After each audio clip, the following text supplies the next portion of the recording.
Bonjour à tous, nous poursuivons avec la deuxième Mishnah du premier Pérec, les Ilou Nishmat, Raphaël Yaakov Ben Peretz Laurent.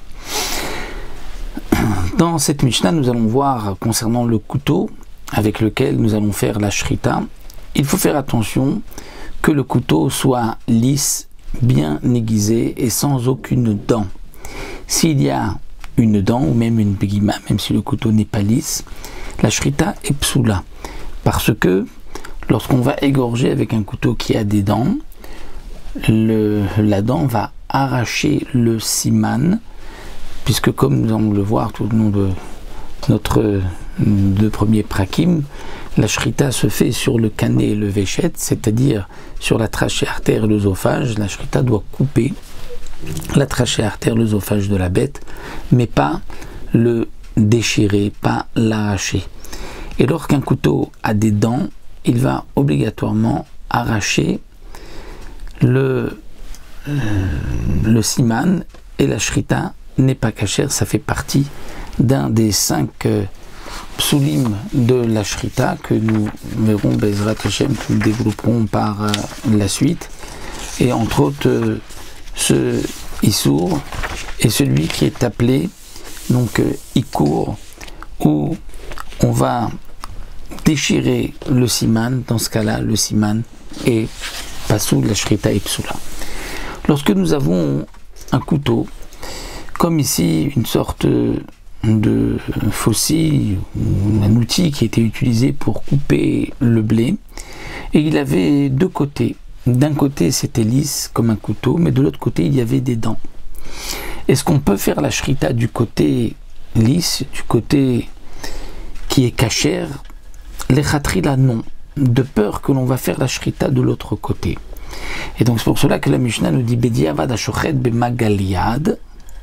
Si quelqu'un fait la shrita avec cet outil qui a donc deux côtés, il l'a fait du bon côté, ce n'est cachère que shritato kshera bediavad. Mais les khatrila, de peur qu'il risque de faire la shrita de l'autre côté, on ne lui permettra pas de faire la shrita du bon côté. De là, on apprend aussi, nous dit le Barthénora, que si nous avons un couteau qui est suffisamment long et il y a donc à un endroit une petite guima, le couteau a reçu un coup et donc il y a une entaille, et de ce côté-là, la shrita n'est pas cachère, mais il y a suffisamment pour pouvoir faire la shrita avant d'arriver à cette partie du couteau.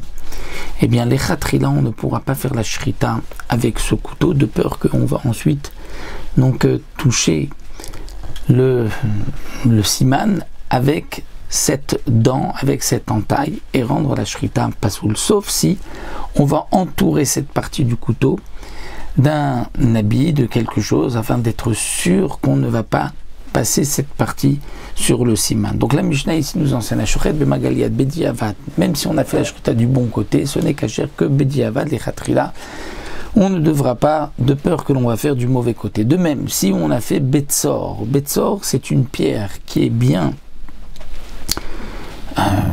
tranchante, ou bien d'un canet. D'un canet, c'est un morceau de roseau qu'on a détaché bien sûr du sol, parce que sinon la shrita est psoula, comme dit le Barthénora, s'il est encore attaché au sol, mais on l'a détaché et ensuite on l'a fixé au sol, et on a fait la shrita lorsqu'ils sont encore rattachés au sol.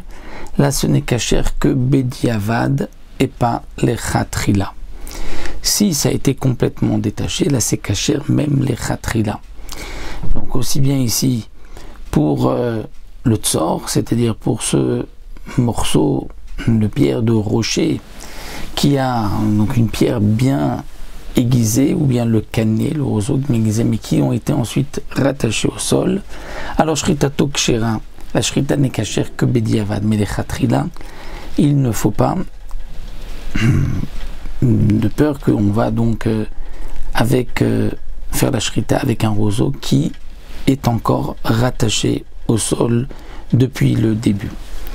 Donc bien que en soi la pierre, le roseau sont bien tranchants, il n'y a pas d'entaille, donc il n'y a pas de problème au niveau de la shrita, mais il y a un problème par rapport Odin de rattacher au sol. Et ça, on apprend d'un pasouk, on apprend de la Akedat Yitzhak, où c'est marqué qu'on a pris que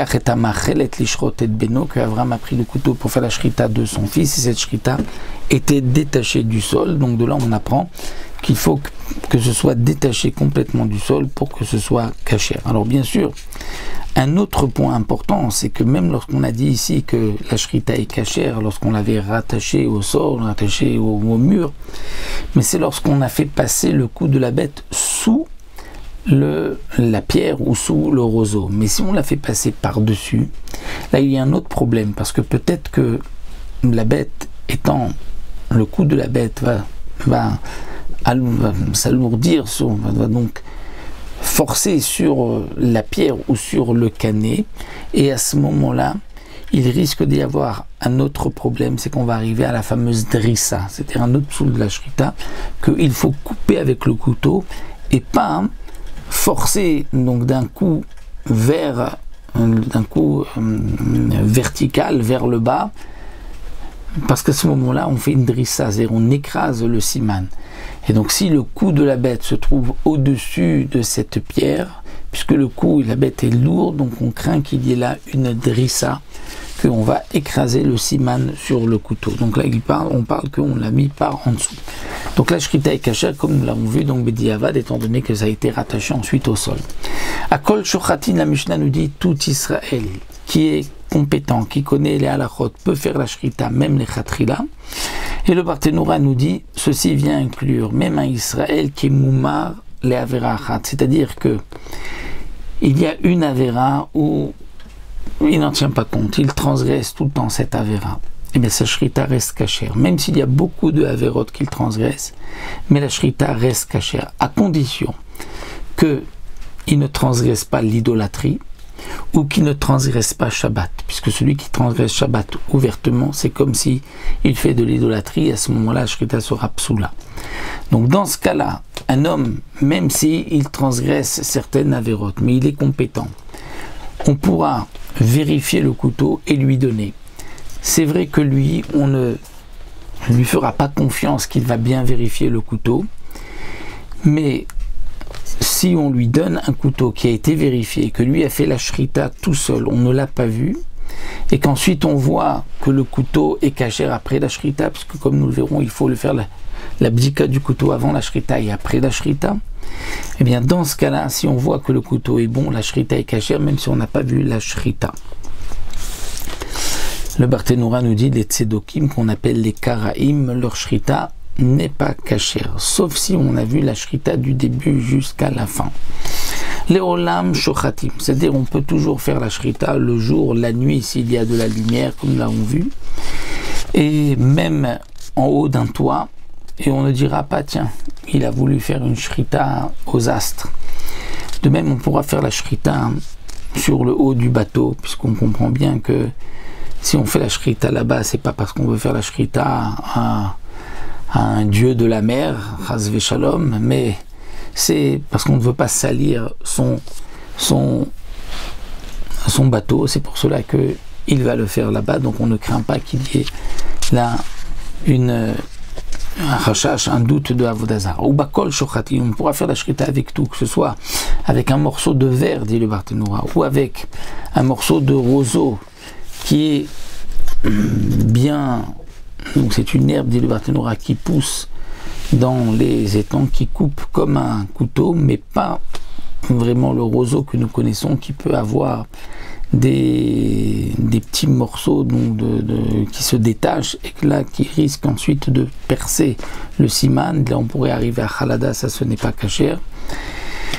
Donc avec tout on peut faire la shrita chutz mi magal katsir, à l'exception de magal katsir. Magal katsir c'est une sorte de scie, on va dire un couteau avec lequel on va couper la récolte, mais il a de grosses dents, magal katsir, et elles sont toutes ces dents penchées vers un seul côté.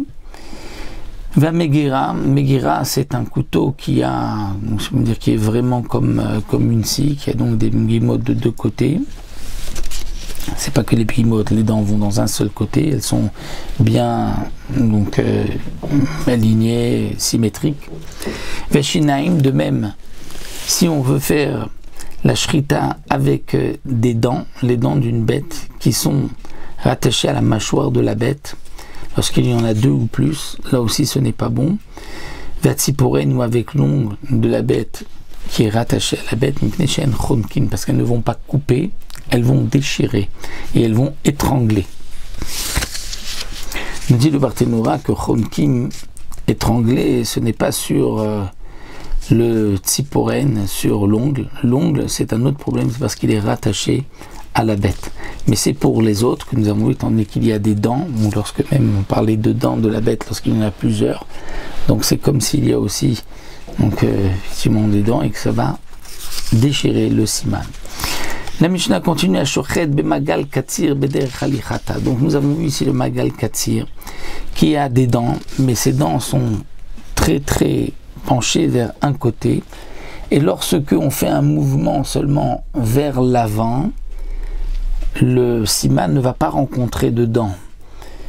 Et donc ça ne va pas déchirer. Alors si on le fait bederech halichata par un mouvement vers l'avant, c'est kasher.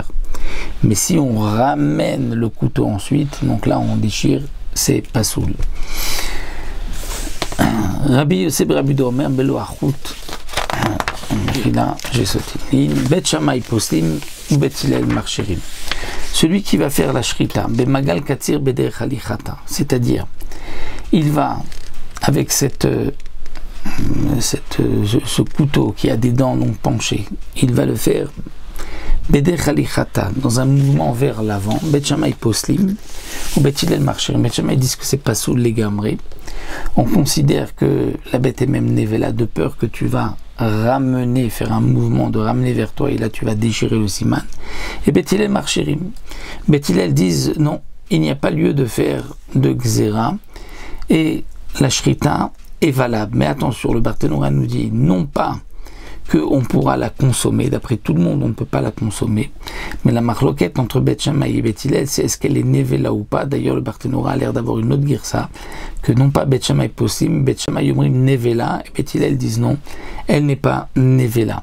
Mais de la consommer, tout le monde dit c'est interdit, de peur que lorsque je vais donc faire un mouvement vers l'avant, je risque aussi de ramener le couteau vers moi, et à ce moment-là je vais déchirer le siman. Si on a aiguisé et donc on a enlevé les dents, ça devient comme un couteau et c'est kasher, on pourra faire la shrita. Dans ce cas-là il n'y aura plus de problème, étant donné que on a égalisé, il n'y a plus de dents et on ne craint pas que ensuite on risque d'utiliser le même outil, le même couteau sans avoir enlevé les dents. Donc voici pour notre deuxième Mishnah.